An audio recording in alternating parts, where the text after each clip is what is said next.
Welcome once again to the Artistry podcast. I am Sev. And I'm Jay. This is a podcast where we talk about artistry and stuff. So, main topic of today. What can you expect in 2022? What do you, fellow listener, expect from us? Let us know in the comments. As usual, you'll find detailed information in the description and, can skip around in the time slot thingy for specific topics. Yeah, we'll go a bit into what we want to do this year for the podcast. Also, something that gets us excited for this year, what we expect or things we're looking forward to. Also, we would like to get some specific things done for the podcast. We're kind of, I think we're doing well. We're not the most famous podcast out there, but I think we're doing well. And we'd like to get tipping jar set up. Just, if you want to throw something, you're like, oh, these guys are cool. I have some spare change here. Buy yourself some coffee or something. By this, we would like to have a website basically where if you guys go like, these guys are kind of fun, we can put like 10 cents, 50 cents, whatever you're comfortable with giving. You can just donate into that virtual tipping jar, and we'll be very grateful. That's all I can say. Yeah, and we actually think of what we can do, where we can spend that money to do some interesting things we want to do, which we'll get into later, I suppose. Oh, we could get into it now. But first, and I just want to...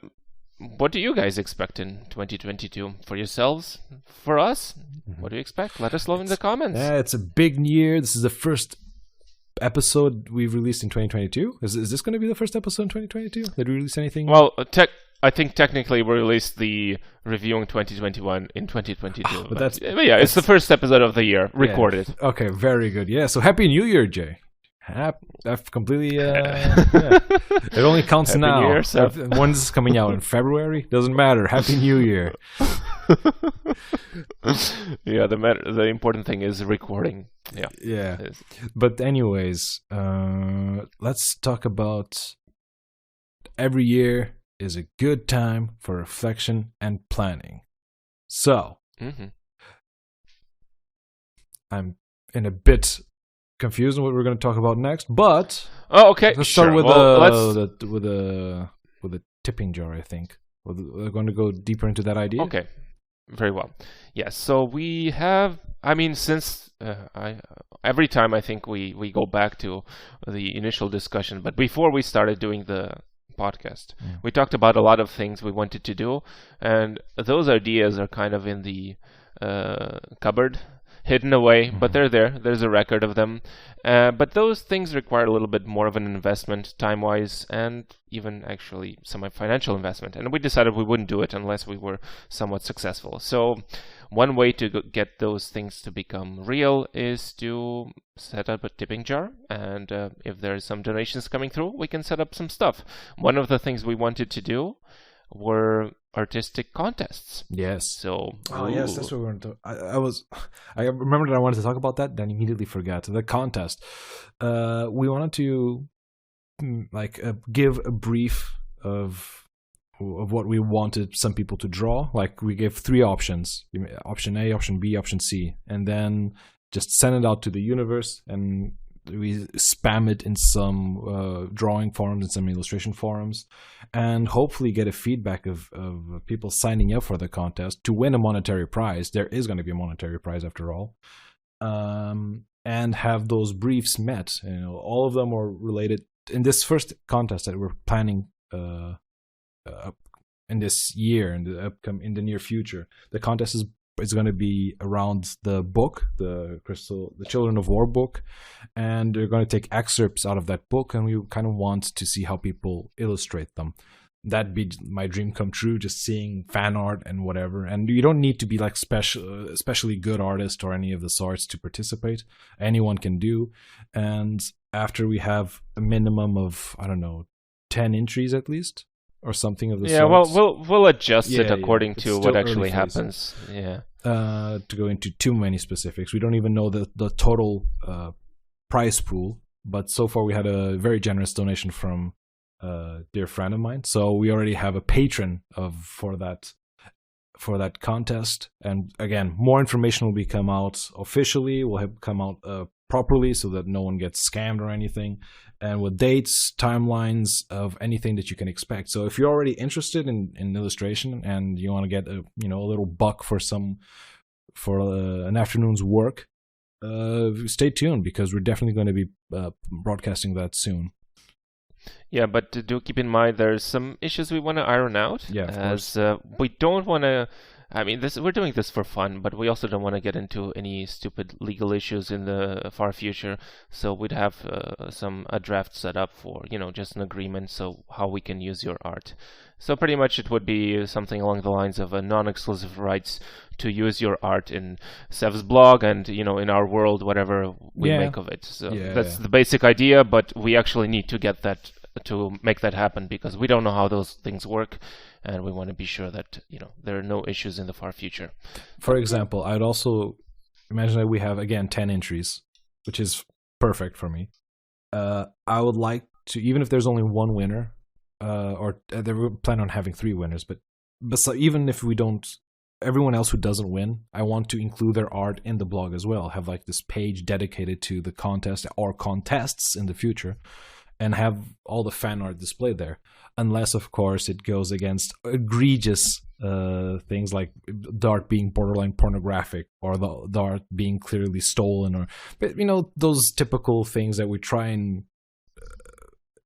avoid. Like I'd like to say, include everything in your art. You can basically send us anything, but we have to protect ourselves also from the ire of the public eye. So we might also just judge that some art is like, thank you for participating, but this is a bit too risque for us. But, and actually, you mentioned the judging. We forgot to mention that we would like to make some sort of special episode, actually showcasing the stuff and judging, which we have no idea how to do yet.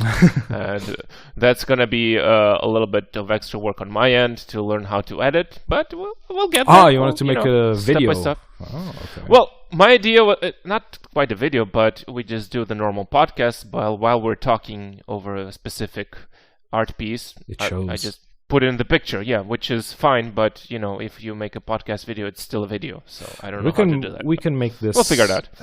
We'll figure it out. It's like fine. I keep wanting to have a third person for this judging thing, and it's an excuse to get Sony back on the podcast. And it'd be cool to be like on a Discord meeting, whatever, with all our cameras on, and one of us is screen sharing the artwork from the contestants, so we all get to judge it real time, so you don't have to do as much editing. That'd be So what do you mean, like we have our webcam set up? Yeah, all 3 of us have our webcam set up, and there's this fourth window with all the artwork, and we're just kind of, you're the one like scrolling up and down saying, what do you think about this and this, and what about this, is this amazing, does this look good, does this win, and so on and so on. Why am I what do you call them, the auction dogs? Why am I an auctioneer? And you go once, you go twice, and it's in this one 0 votes. I became an auctioneer suddenly in this scenario.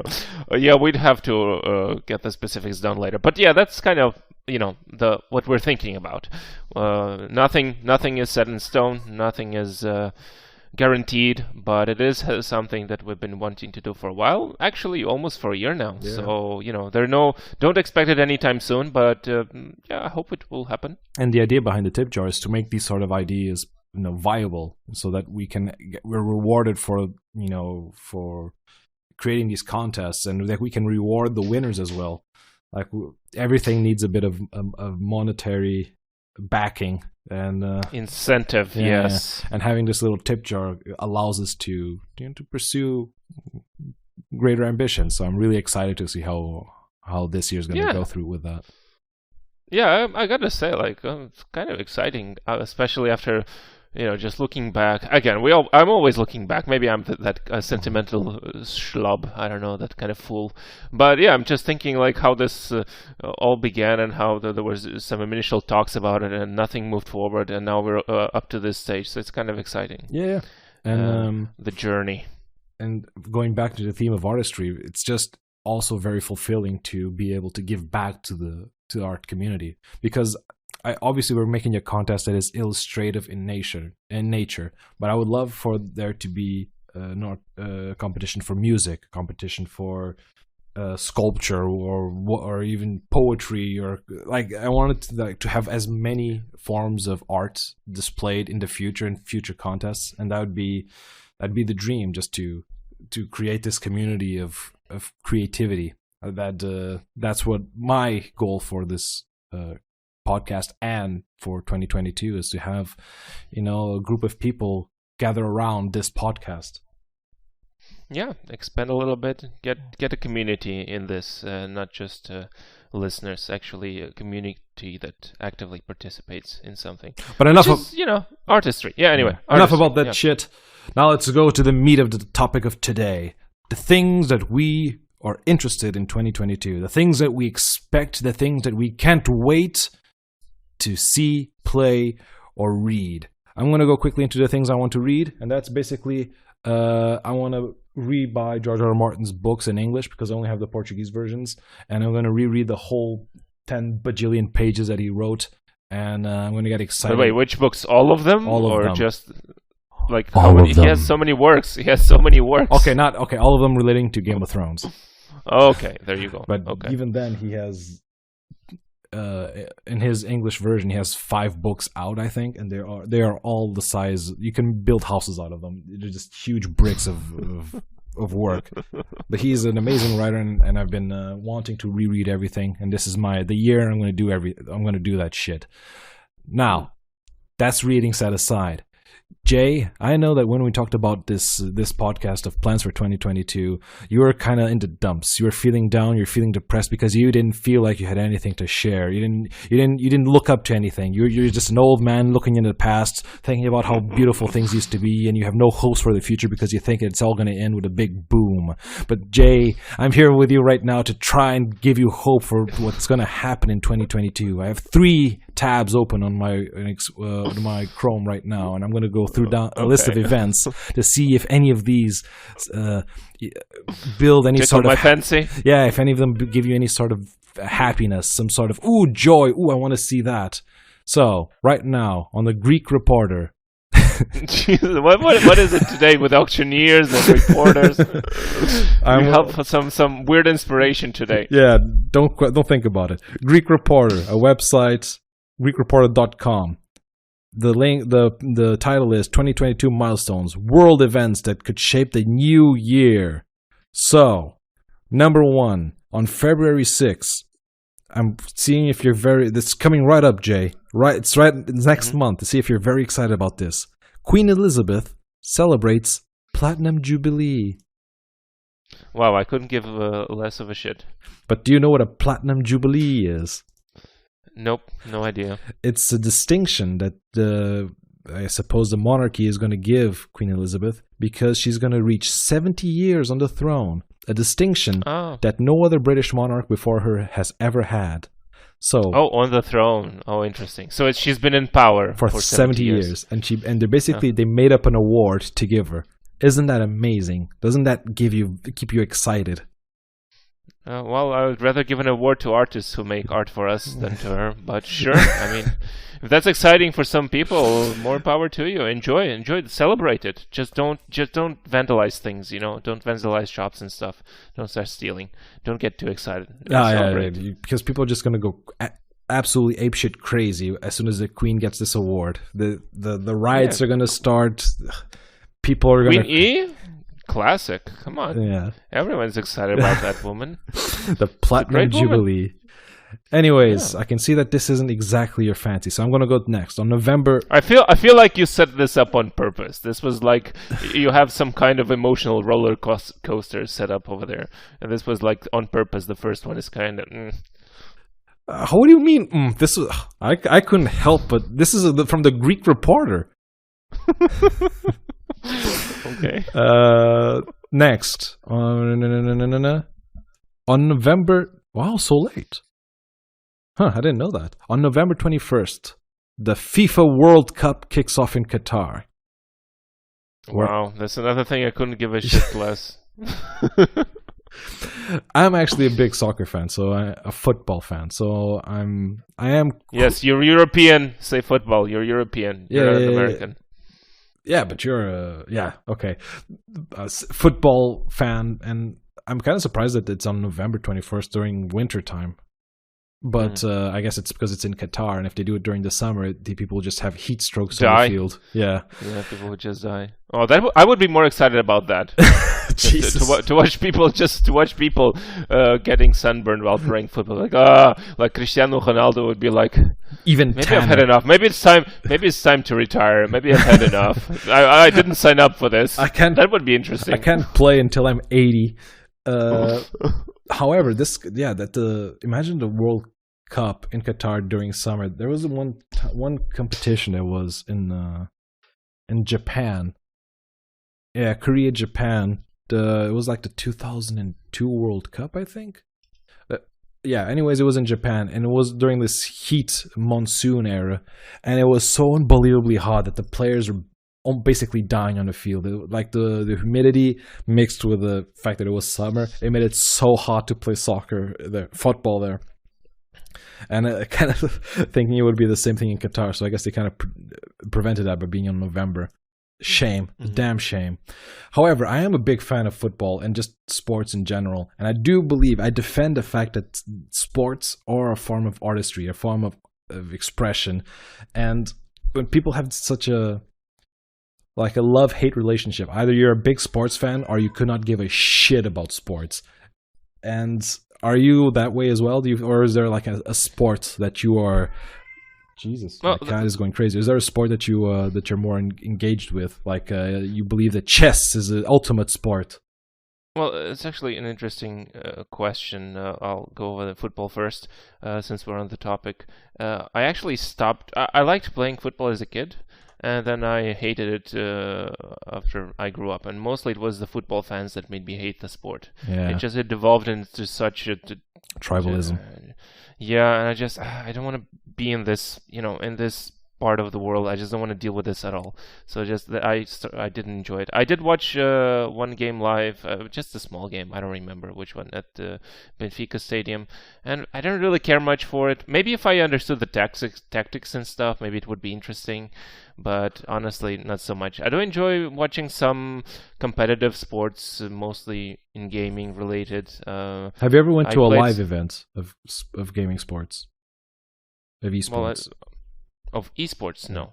Oh. But I also played volleyball, but I can't say that I particularly enjoy watching people play volleyball. I don't know, it's just not a big thing. What about like gaming is a bit computer gaming is a bit more flashy, right? So it's more interesting. Also because I feel computer gaming is more accessible. Like I feel like I can probably play as well. Mm-hmm. Like for a proper sport, I need to be in good physical shape and have good stamina and all that. And computer gaming is not as much, although reflexes and you just need to take copious amounts of Adderall, like drugs, to keep you focused.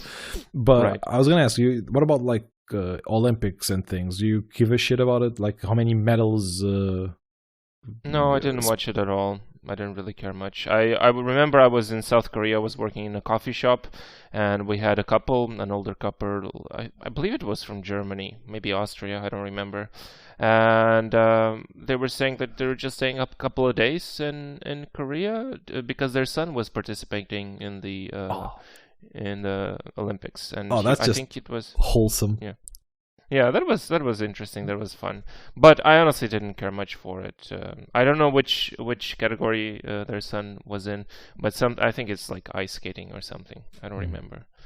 But yeah, I don't really care much for it because I don't feel like there is a lot of. It's performative, right? But if you're not in it, if you're not you don't know what's happening, it's not very interesting. So like even football, if I understood the tactics and stuff, that would be much more interesting for me. I wouldn't be as much interested in the actual big plays. I would be more interested in the tactical like approach to the game. Yeah, I consume football, fairly enough so that I understand the tactics, and also and what this is what makes me in love with the sport is the history, like the romantic notion of how a team faces off another team, like the history of a club versus another club, the rivalries, the spurred relationship between players, and how some coaches basically are kicked out of a club, but they're successful in another club, and when they come back to play the previous club, there's this little drama there. Like there's a lot of stories in sports, in football especially. It's such a drama-filled show and seeing the results then on the pitch is it gives you through the highs and the lows, especially if you're following your team and you want it to do well. Just yesterday, I was watching, because I'm a fan of Manchester United. Yesterday, I was watching Manchester United play against Aston Villa. And this was a game where, to give you some context, Manchester United has been having kind of a topsy-turvy season. And last night's game was basically, they need to win it. They've been playing poorly. The games have been going well, and the players were being attacked by the media. The coaches was being questioned. Everything was going wrong, and Manchester United needed a win desperately. And they were winning 2-0. It was like, wow, one of the goals was amazing. The other goal was lucky, and we were going full. And there's so much enthusiasm. I was watching the game on my seat, and I was like, yes, fuck yes, we can do it. It's like 80 minutes, almost 80 minutes in, and we were winning 2-0. And suddenly, fucking Aston Villa, whose coach is a rival of Manchester United, big time rival, Steven Gerrard, basically said, fuck you, no. And he scored and the team scored 2 goals in 5 minutes, and he just shattered Manchester United's dreams. And now everyone hates Manchester United again, because it's just 5 minutes in that game changed the whole season. And that sort of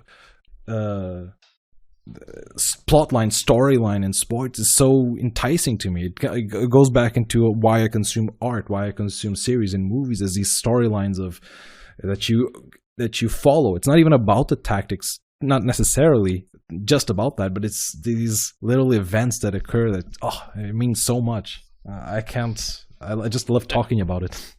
It's interesting you mentioned the fact that how things just suddenly change. I was reading some article why football is such highly viewed sport as opposed to, for example, basketball, which is also, a very reputable sport.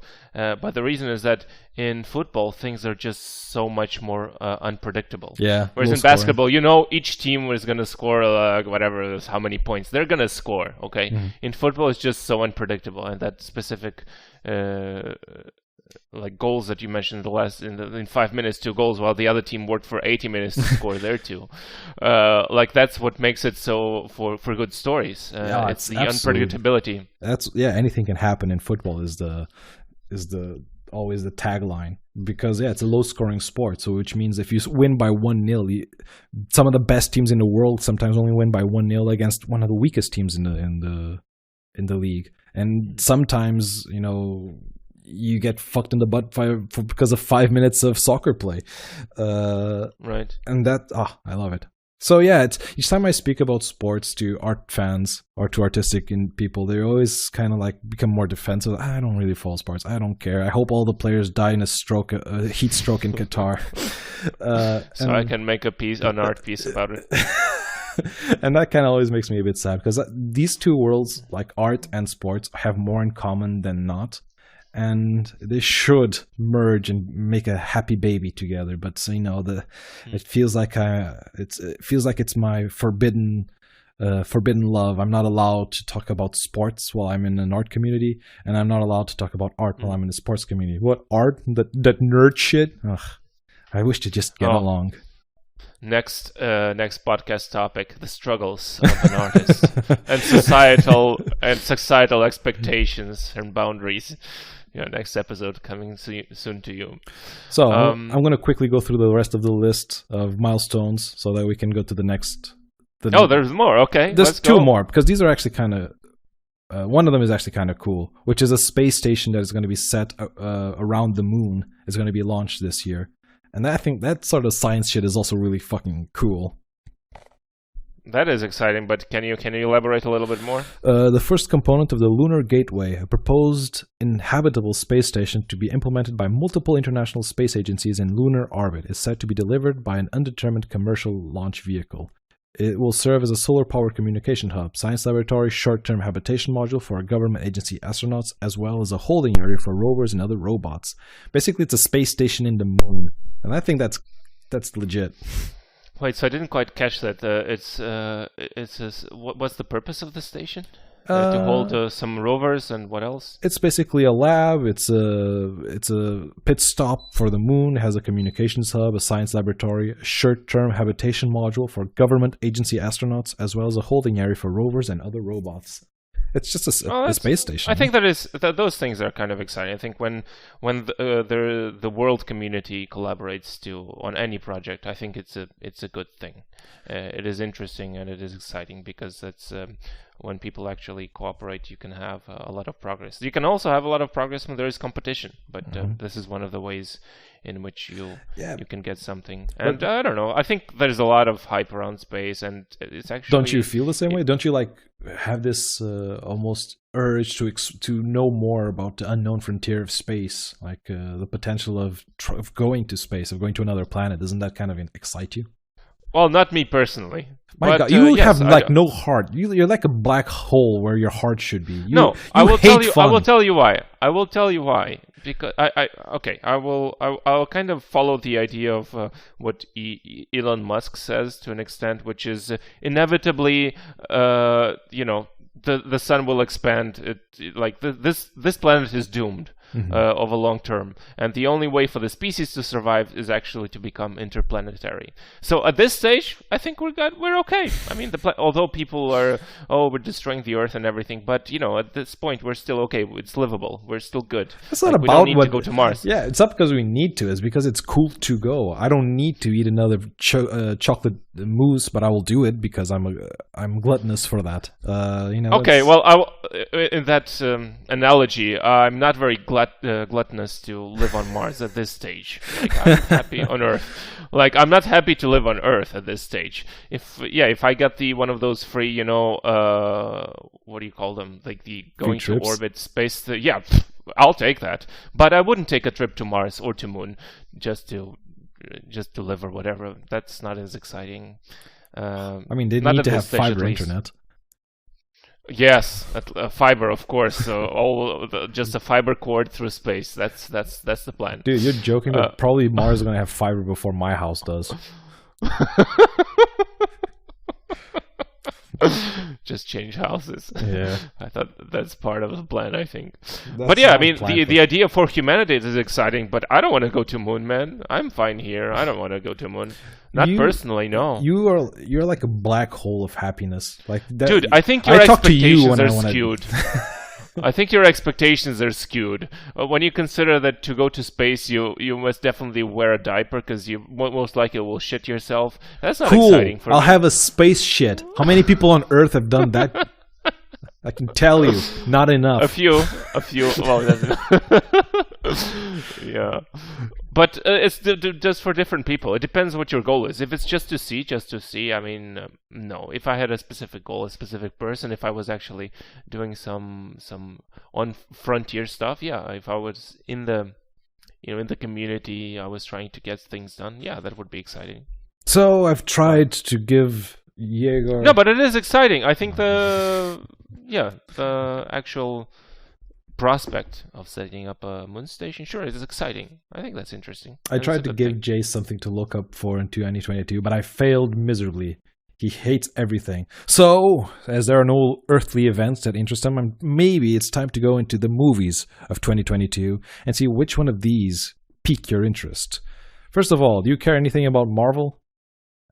Yeah, I enjoy it. It's but not, I'm not an avid fan. I enjoy Marvel. So I'm going to just say a few titles to see if any of these kind of perk your interest. Doctor Strange, Multiverse of Madness, Wakanda Forever, Thor, Love and Thunder. Ooh, okay, interesting. That reminds me of AC/DC. But makes me think of AC/DC. I'm more excited about Doctor Strange. I kind of enjoyed the lore there a little bit more. I'm definitely not excited for Wakanda. I feel like all the Black Panther movies were garbage. Oh, there's only one. Well, no, there are like two. I don't know. They're all garbage. Black Panther, there's only one movie, but he appeared in several. I don't know. Whatever movie they made, it was trash. Absolute trash. And Thor: Love and Thunder with Taika Waititi as the director.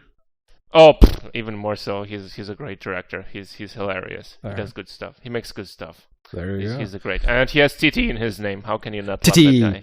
How can you not love that guy? A Harry Potter fan, The Fantastic Beasts: The Secret of Dumbledore is coming out this year. Not so much. I didn't enjoy much the what do you call that movie? I don't know, the Amazing Beasts. Fantastic kind of thing. Beasts. It wasn't as interesting as I expected. So I think they were just kind of. Hopefully it will be good, but I don't think it's I don't have high expectations. The Harry Potter franchise, I have this opinion that, like, Harry Potter, if you look at the books, they're childish in nature, and it's because it was written for children. J.K. Rowling did a fantastic work of making us grow with the books. So the first book is clearly a child's book, and the last book is like a young adult novel. And you go through that reading experience growing up. And the same thing happened with the movies. The movies did the same thing. The first movie you watch of Harry Potter, it's a complete kids movie. By the end, it's a darker theme, has darker tones. There's death, there's betrayal, there's some mystery, and the good guy defeats the bad guy in an epic duel where they shoot magic lasers at each other, and you go through all that process. And I think that J.K. Rowling, it's unfair to say it's her fault, but people then want to keep growing. So you went from teen to young baby kids movie to teen adult to young adult, and now they want to make this serious movie for the older generation because we keep growing older, right? So what's the next step? And they try to make these Secrets of Dumbledore, where they talk about racism, where they talk about politics, and they have themes of war and all that stuff. And I just think that the books don't age that well. They don't. The theme and the ambience of Harry Potter is always magical. It's always silly. It's always goofy. And having that grow into World War I, where Dumbledore was secretly a Nazi sympathizer, that's going into themes that Harry Potter just isn't equipped to handle. It's like trying to. I can't even find a comparison. Yeah, it's like a Pixar movie trying to make a fun rom-com during Nazi Germany. Wait, Taika Waititi did something like that? Fuck! Taika Waititi did a rom-com. Oh, you watched it? It wasn't a rom-com, but it was a comedy. Yeah. Come on, it was a romantic comedy, just a childish one. Oh, not childish, but romance between children. And I think on Taika Waititi's case, because he doesn't have... It's his original story, right? So it's just his comedy, his sense of humor. I don't think Harry Potter... Like, because of what Harry Potter was in the books and how it was in the first movies, I don't think it is equipped to do the same themes as Jojo Rabbit. Oh yeah, that's the name of I was trying to remember the name of the Jojo Rabbit. Yeah.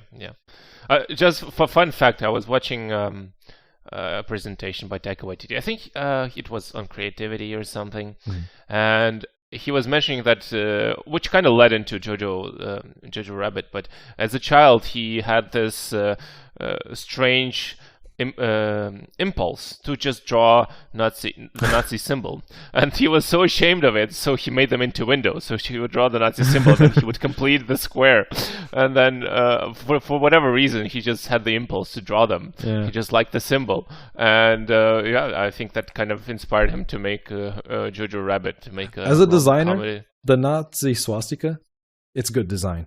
That's some good design right there. However, horrible meaning behind it. Therefore, it's good design that's been shamed out of existence. But hey, the Nazi party during the Germany, they were stylish people. They had good clothes. They were. I'm not even joking. This isn't me trying to be funny. They were. They had like Giorgio Armani clothes. Their engines and cars were also, I think, like a Mercedes, German made. Yeah, yeah. It was like Volkswagen engines, like top of the line. The swastika, the whole design of it. They wanted to make Nazis sexy, I suppose. They wanted to make it. They weren't like They seemed intelligent, well dressed, well thought, well spoken of people, but obviously they were monsters. But all that's what good design does, I suppose. Well, I guess you're trying to get us some attention because bad publicity is still good publicity, right? I'm not saying that Nazis were right. I'm just saying that they had good designers. I mean, if you wanna go down this path, I mean, you can say whatever you want about Hitler, but he was a good leader, right? No. That's different. I'm not talking about their. I'm not talking about their ideologies.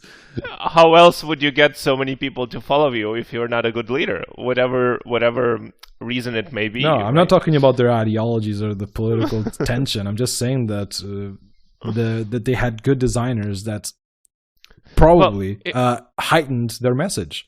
Yeah, that's the danger of design. At the end of the day, there were still people with just whatever perception, whatever situation they were in, and it took them in a way that today is just there's just a lot of negative connotation. But I'm sure they had normal moments like any people. I'm not trying to excuse Nazis. I'm just saying that probably the good design of the whole fascist Germany era helped heighten their message or helped validate their message. You could say that maybe it was Hitler that was really good speaker, sure. Or you could say that he looked like a good leader. Those two things are important. Looking like a leader and actually being a leader. And that's why I say that the design probably made a huge impact in World War. And I'm not trying to say that the motherfuckers are right. They're not. They're monsters. I'm trying to say that they chose very good sheepskin to hide their wolf interior. Yeah, good points. Yeah. Next movie. Yep. Jurassic World. There's another dinosaur movie coming along. Have you heard of... I'm just going to skip past that. I don't give a damn. Like, I like Jurassic Park, the first one, but now it's kind of like... It's the new Transformers, but instead of robots, you have dinosaurs. I think I watched one Transformer movie and then just never watched the others because it's just... Have you heard about the Lightyear movie, which is basically the Buzz Lightyear from Toy Story solo movie, but instead of being a toy, he's a real man. Oh, well, no, I definitely have not heard of that. The trailer... already out? No, it's going to come out this year, but the trailer is... looks fun, but it's just such a weird What the hell? concept. It is with Taika Waititi again? What is this guy? Really? Yeah, I just googled the movie and then cast Chris Evans, Taika Waititi. Oh, but he's not the director. He's just in the... Yeah, he does that. He does like a lot of cameos. Dude, it's awesome. I think one of my favorite movies is what's the name of that movie? What We Do in the Shadows or something like that? Yeah, it is fun. That was a fun movie. Good stuff. Yeah, but apparently, like, by the way, I just want to comment on this. Like, I feel like the Hollywood and this stuff is kind of bullshit because it's not about meritology. It's just about hype, right? So you have the Taika Waititi and the Marvel people, and like they made one movie together, and then they're making all other movies together. Where he's just basically making a cameo. He's not even very directly associated. Oh, is he? Yeah, he's just gonna. But I don't know, But I'm just seeing like Chris Evans plus Taika Waititi. Taika Waititi directed one of the Marvel movies. Yeah. Chris Evans was one of the Marvel movies, and now they're just making other work that is completely unrelated. Why don't you have an interview? I could be an actor. I could dude. When I was in Asia, I was constantly being told that I look like Chris Evans, or rather that Chris Evans looks like me, which I prefer. So I could be in that movie. I could be cast for that movie. Okay. You don't need a very muscular man for Lightyear. He's in a spacesuit. I could do that role. Okay? Actually, I think it's animated. I could do the role of Chris Evans in where he's still skinny. I could be in that role instead of the other guy. They didn't even need to do CGI for that part because apparently I look exactly like him. By the way, this I was never compared to him until I was in Asia, and like it happened so often. Like, okay, I'm gonna have to accept that I maybe kind of do look like him, although I don't think I do. Yeah, Somebody. it's because you have light eyes, and I guess I can see your skull structure being somewhat similar. But I also feel the same way that people just pick up a feature in your body and they just associate with someone else who looks completely different but has the same blue eyes or something like that. For example, I have a top knot hair. Who's your lookalike? Basically, anyone who looks like a Viking. You're a Jason Momoa. I've been called that, and I've also been called like Travis Fimmel, the guy from Vikings. I've been called the Charlie Hunnam, the guy from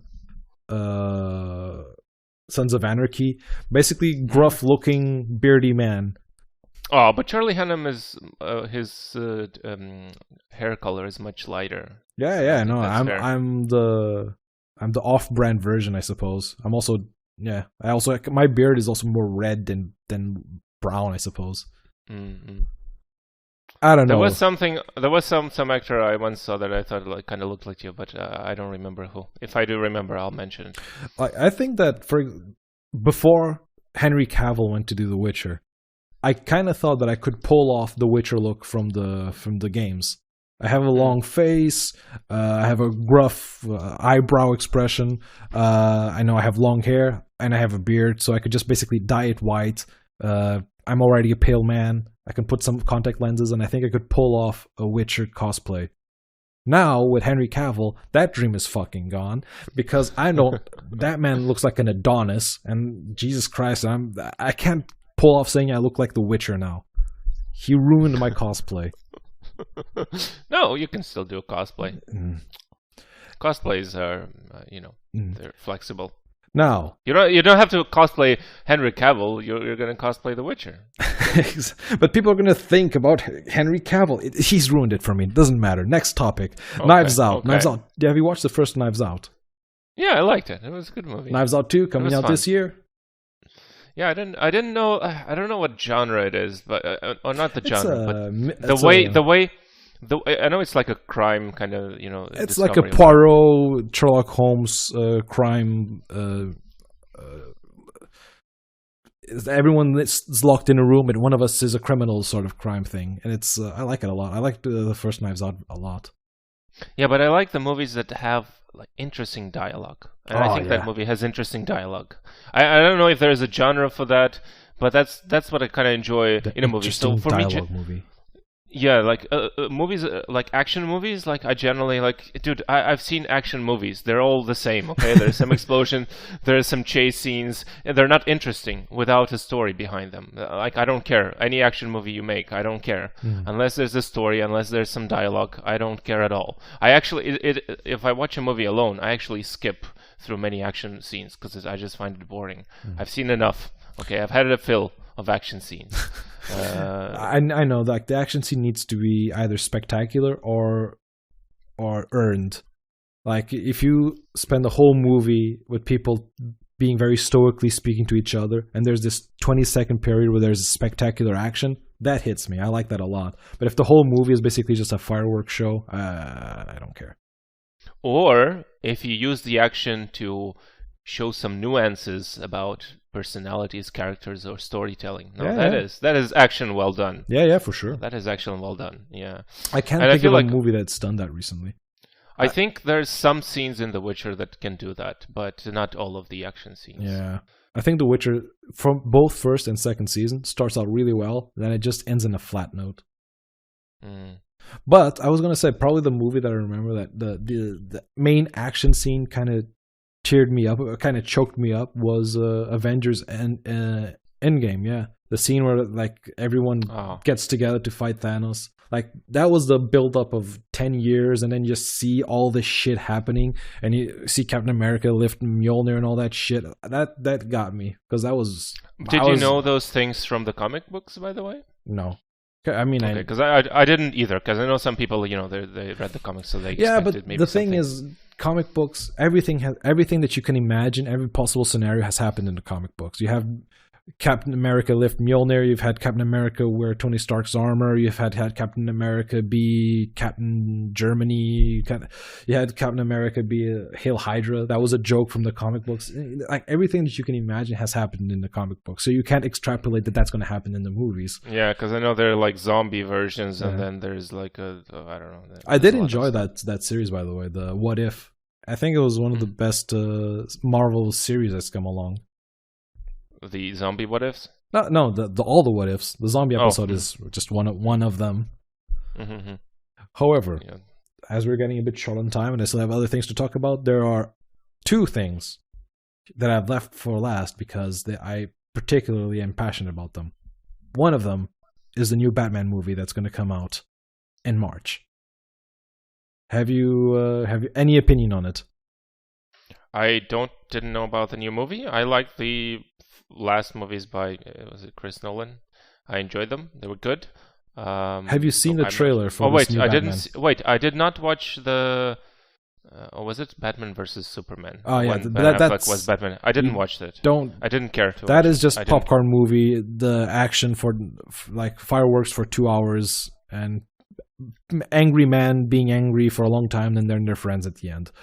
That sounds like something I don't want to watch at all. But have you watched the trailer for the newest Batman? No, but it sounds exciting. I'll definitely take a look. Go watch the trailer. I do feel a little bit sad that the big interesting stuff is just recycled stuff. Oh, for sure. Everything is a repetition of the past. Even like Knives Out, we're talking about. The first one was very unique. It was this original story from the director. And now it's just Knives Out 2. It's just a sequel. It feels less special. Like, I get what you mean. Yeah, it's a bit sad but you have an untitled Mario movie, Super Mario movie. You have Sonic the Hedgehog 2 coming out. There's like so much junk, so much crap. Or maybe they're gonna be amazing movies, but I don't think they're gonna change much of cinema. But for example, I do think that Batman, because I do enjoy style. And it looks closer to the Nolan universe, where it's very dark and gritty. And I don't think that a movie, just because it's dark and gritty, that makes it better. But it is a style that matches very well with the Batman character. And I think he hits like Batman on the Justice League, and he's Ben Affleck being kind of sad, but he's very colorful and he jumps around like a superhuman or whatever. I don't care for that. But when you see the Christian Bale Batman and the scenes he has with the Joker and the tenseness and the stakes of people could die actually, and this new Batman does feel like that. It feels very gritty, very very special. I'm very curious to watch it. The other movie that I'll take a look. You have to at least watch the trailer, because there are some. I do like good eye candy. And there are some moments on that trailer that I was like, "Oh, you got me! You got me with those visuals. You got me." And the other one is Spider-Man Across the Spider-Verse Part 1. There's a new Spider-Verse. Did you watch the first Spider-Verse movie? Nope, I have not watched it yet, but it's been impossible to stay away from the spoilers. But yeah. Oh no, I'm not talking about the Marvel movie. I'm talking about the animated movie from Sony, Spider-Man Across the Spider-Verse. I think I watched it. Was it where there was what's his name? It's Kingpin? Yeah. Well, the Kingpin, you think you watched it? Do you not have I forget that you have no soul. You have your cold Ukrainian heart. I'm not ginger. I'm not a ginger. Okay. But yeah, like that Spider-Man movie. Also, I have to remember the viewers that I'm a big fan of animation, and when I see animation well done, I keep trying to hype it up, so that's the good example of animation. Make deep stories, make deep dialogue, make interesting conversations using animation, because there's so much potential in animation that live action simply cannot do. And Into the Spider-Verse was an example of that. A movie with heart, with humor, with amazing visuals. I loved the movie from minute 1 to the last second of it, to the end credits. And it kind of sucks again that they're making a sequel, because the sequel is less special. But at the same time, it's more stuff that I want to consume, because I am a big fan of that, of what Sony did there, of what what are the directors? I think they're brothers. It doesn't matter. Yeah, the Miller brothers. But they're producers. Like they did the first movie really well, and they're also attached to the second movie. So I'm excited to see more of what they can do. Okay, cool stuff. Yeah, I always I've also kind of moved away from like following entertainment. I mean, for a while I watched a lot of anime, and for a long time I no longer do. And I also read manga for a while, and I just don't anymore. I don't know, just kind of got to change my interests a bit. Or don't, you know. That was no, but that also it just felt like it never finished, and I like to have a break. And then, for example, One Piece has been going for years. Like I was reading that, and I'm pretty sure it's not finished yet, and I just don't have the time. Yeah, I lost interest in the things that are basically endless. There's an endless loop of each episode starts the same, like, and everything ends in a perfect loop. And it just lasts for a million years, like Simpsons, Family Guy, One Piece, Dragon Ball, basically as well. Like there is in Dragon Ball, and I assume in One Piece, there's always a progression. There's always a main narrative, but basically all the episodes are fucking the same. Yeah, it's just too slow, Yeah. and also that's one of the reasons I stopped watching anime generally, or the long running animes, because like the story is actually told better in the manga because it actually moves along, and the anime feels like it's just stretching things out. So if I do watch anime again, or when I do, it's generally a shorter one, which I know has a beginning and an end, and the story is told in that time. And I really like some anime movies, I think one of my favorite, like very popular one, the one I really enjoyed was what was the name? Your Name? Or Name? That was a really good movie. I don't know if you watched follow it. anime. Yeah, but you should definitely watch that movie. That is a really good movie. Your Name is really good. It's very well told. It's a kind of a, because it has a mixture of myth, culture, fantasy, and a little bit of storytelling from like a romantic side or whatever. I mean, it's know like that coming of age. I know that there are good stories with the anime style. I mean, Studio Ghibli is famous for that. But I am still averse to watching anime. It's like it's a style that very clashes against what I like. So even like style-wise, or style-wise, that's a topic for another. That's a very deep topic to have in the future, and I think I will have it when we talk about Arcane, because I've been watching it and I already have a lot of opinions about it. And I do consider Arcane as an anime-ish style, anime influenced show. So that topic, I already know I have a lot to say, and we're running out of time, and I still want to talk about the TV shows of 2022, but I'll be very quick. I'll just basically fire a series of names at you and see if any of these ring a bell of what you're interested in, and then I'm going to leave two to the end that I think we need to talk about a little bit. But I'm going to go quick now. Obi-Wan Kenobi TV series. Just say zero cares. Don't care. All right, just say yes or no, or zero cares, or wetly excited. Moon Knight. No idea. Peacemaker, the guy from Suicide Squad. No. Ozark, new series, new season. No idea. No idea. Stranger Things, new season. Don't care. Bridgerton, new season. Don't have an opinion yet. Peaky Blinders, new season. The Boys. I stopped watching the first. The Boys, new season. Never finished the first or the initial seasons. Westworld, new season. Excited. Oh, really? Finally! Jesus. So you liked you're still keeping up with Westworld? Yeah, I felt I didn't really like the last season, but I know that there is going to be some story development. I feel the same way. Better Call Saul, new season. Nope, don't care. I'm not a big Breaking Bad fan, but I'm a big Better Call Saul fan, and this is, I think, the season finale, and I'm very excited for Better Call Saul. I also like the main actor a lot, whose name I forgot, who is fucking hell. What's his name? I need to know. Fuck. Better Call Saul. I must give him the proper accreditation. Odenkirk. Odenkirk, thank you very much. Next, Better Call Saul. Russian Doll, I'm excited to see. No idea. The Mandalorian new season. Yes, excited. Oh, good. Expanse? The Expanse. No idea. People have been talking a lot about The Expanse. I'm almost tempted to watch it. Umbrella Academy, new season. No idea. Ted Lasso, new season. No idea. And that's... Oh, Harley Quinn, animated show, No, new season. Oh, don't man. care. That Don't is care. good. I recommend it. I recommend people watch it, and I'm excited for the new season. Now, there's other names here, but they are like The Walking Dead, whatever. I don't give a shit about that. No, don't care either. There is a remake of not a remake, but a continuation of How I Met Your Mother, which is now called How I Met Your Father. No, I'm not doing that. No. I like the last couple of seasons of How I Met Your Mother. I just stuck to get to the end, but no, I'm not doing that. There is Marvel things coming out, which is The Secret War, The Secret Invasion, which is... maybe. Yeah. I don't know. She-Hulk, doesn't matter. She-Hulk actually looks kind of fun. But now to the main topics that I really want to talk about.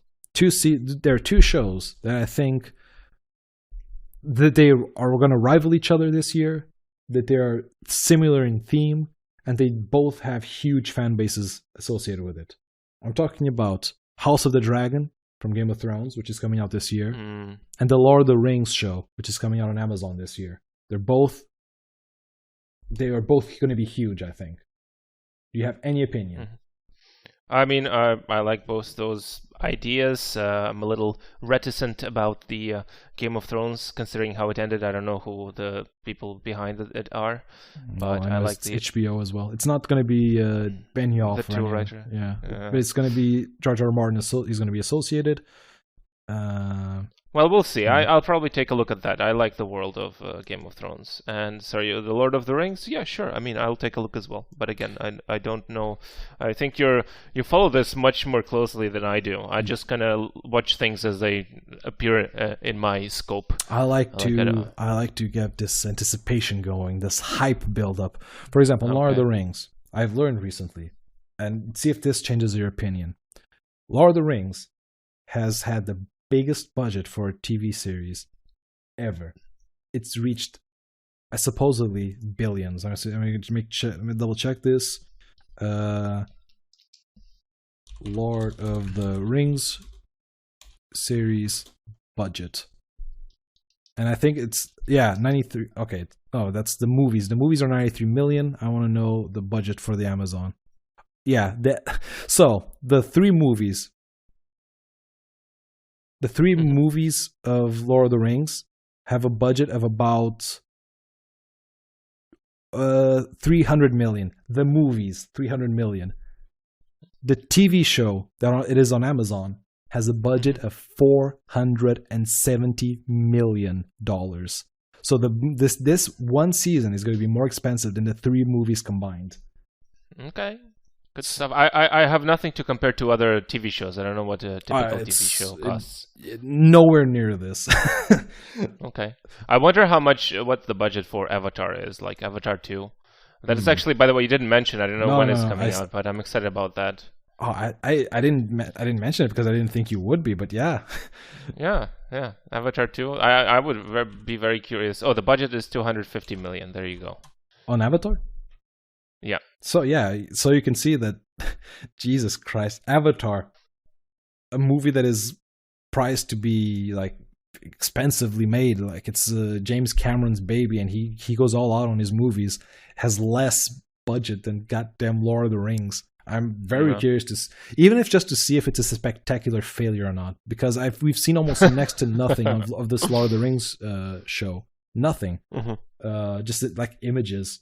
So they're either going to show something that's going to blow your mind, or that it's going to be a spectacular, monumental, economical failure. Okay. It's always nice to see a big explosion or implosion, regardless, right? Okay. Well, there has to be some competency, otherwise the investors would never put so much money forward. It's Amazon. I don't know. Those guys just bury their money wherever. Oh. All right, but that's actually good stuff. You'll send me your list of TV shows and stuff later. So some of them I actually might want to put on my watch list. But I do think we should wrap things up. I completely. Any final thoughts? I'm excited for the year. There's a lot of new stuff. I also wanted to talk about video games, but there's just so much, and we're running out of time that I didn't want to go through there. But all this storytelling, all this potential for the new year always gets me excited. There's a lot of juice here that I'm just willing to. Oh boy, I can't wait to explore. And I'm one of those people that wants to live forever just so I can experience everything. But I also learned that my final thought is that Jay is a dead, soulless, dead ghoul of a human being that basically just goes through the motions of life until he eventually just drops dead. The first non-ginger of its kind without a soul. Yeah. We're all unique in our own ways. So, but yeah, what's your I just thoughts? think you. I mean, I'm surprised there are so many things you actively follow. I mean, entertainment for me is just something kind of that sometimes happens for me, but I feel like for you it's an active endeavor. So I'm kind of surprised about that. Again, excited what we will do, actually, what the things that we will do with the contest. I think that's the most exciting on my radar, because there's more of an emotional and time investment on that side, and it's a little bit creative. There is some things that we can make happen. The difference we can put into the world for others. So I think that's the more exciting thing. The entertainment will be there. We'll get entertained one way or another, and there's some definitely some things that I'll be interested in. Not the Platinum Jubilee for whatever for Queen Elizabeth, but some other things. Yes, historically Portugal and UK, always a friendly country. We should give her the kudos. But yeah, I think it's gonna be an interesting year, regardless of the situation of the world. I have some things in motion. I have some routines. So this is definitely I hope will be a better year for me personally than 2021, which was kind of a transition year, not a lot of happening. And this year, hopefully, more things will happen. So, yeah. These are some of the things we'd like to do, some of the things we'd like to see. And now the question to you, dear audience, what would you like to do and see? And would you be interested in participating in this upcoming contest, Artistry sponsored? Let us know. Yeah, and also, what would you like to see from us? We mentioned what we want to do, but is there anything we didn't mention? But regardless, I'm Jay. I am Sev. Artistry Podcast. Signing off.